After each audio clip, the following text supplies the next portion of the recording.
देखिए, मणिपुर में बजट की चर्चा हो रही थी। संसद में संबित पात्रा हमेशा से विवादों में रहते हैं, क्योंकि वो जिस तरह के बयान देते हैं वो कहीं ना कहीं विवाद का कारण बन जाते हैं। संबित पात्रा ये कहते हुए नजर आए हैं कि राहुल अनफिट हैं। अब आखिर उन्होंने ऐसा क्यों कह दिया? चर्चा मणिपुर के बजट को लेकर हो रही थी, लेकिन अनफिट राहुल को बता दिया।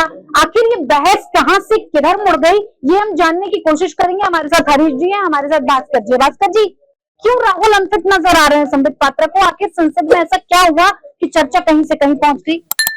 कुछ नहीं है, बेसिकली सियासत है तो एक दूसरे पर आरोप लगाने हैं। तो आरोप लगाने में कभी कभी आप अपनी जुबान पे कंट्रोल या नियंत्रण खो देते हैं। आपको ये नहीं पता होता कि इसके लिए आप क्या बोल रहे हैं। तो रैली वाली भाषा जो है वो संसद में चलने लगती है। तो संबित पात्रा भी शायद उसी आवेश में वो बात कह गए। बाद में उसके लिए उन्होंने माफी मांगी थी। लेकिन पूरा मामला क्या है कि शमा मोहम्मद जो है कांग्रेस की प्रवक्ता, उन्होंने रोहित शर्मा के परफॉर्मेंस पे सवाल उठाया, कहा बहुत मोटे हैं। तो उस पर फिर सियासी विवाद हुआ।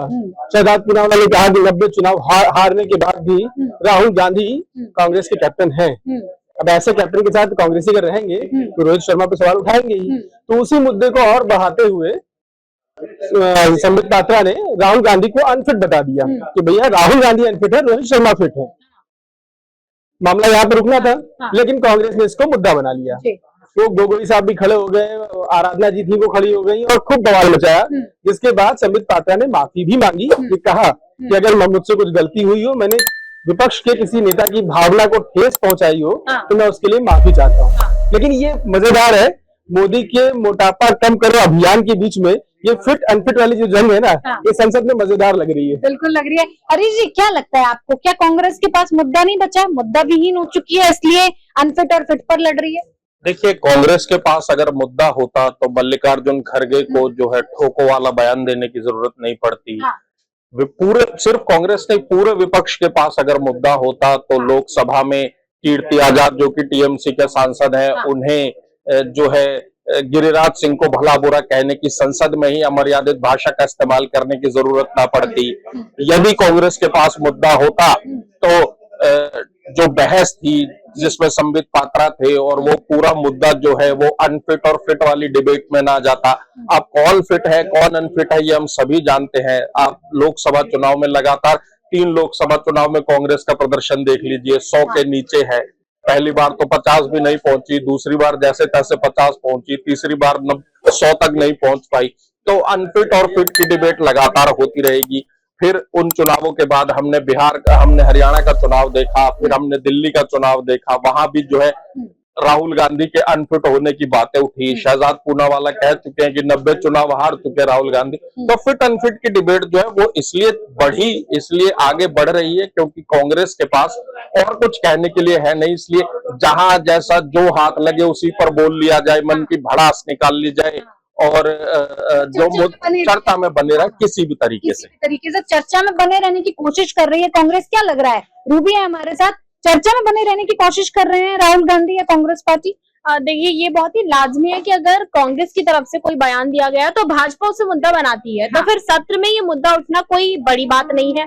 तो जैसे कि कांग्रेस ने अब ये बोला उन्हें कि अनफिट है रोहित शर्मा, अब उन्होंने राहुल गांधी को बोल दिया। तो मुद्दा तो ये है, देखिए कि जब कोई भी विरोधी पार्टी कोई भी मुद्दा कुछ भी बोलती है तो मुद्दा बन ही जाता है इस बात को लेकर। देखिए, मुद्दा बन जाता है, लेकिन ये क्या इतना बड़ा मुद्दा था कि संसद के अंदर जनता के मुद्दों की बात न करके अनफिट और फिट की बात हो रही थी? इतना बड़ा मुद्दा था कि कांग्रेस पार्टी को या फिर भारतीय जनता पार्टी को इस पर बात करने की जरूरत थी? देखिए, जहां छोटे छोटे बात मुद्दे बन जाए तो समझ लीजिए कि देश में चुनाव है। तो बिल्कुल वैसा ही लग रहा है। और ये संबित पात्रा ने जो फिट और अनफिट की बात कही है, अब ये राहुल गांधी पे फिट अनफिट किस सेंस में कहा, ये भी देना होगा। ये तंज है या फिर उनके शारीरिक रूप पे उन्होंने फिट एंड फिट की बात कही है, या फिर उनके चुनावी आंकड़ों को देखते हुए फिट और अनफिट की बात कही है, ये भी जानना बहुत जरूरी होगा। बिल्कुल, निवेदिता भी हमारे साथ, निवेदिता से भी जान लेते हैं कि क्या लग रहा है, कांग्रेस के पास कोई मुद्दा नहीं बचा है जो फिट और अनफिट की लड़ाई खेल रही है?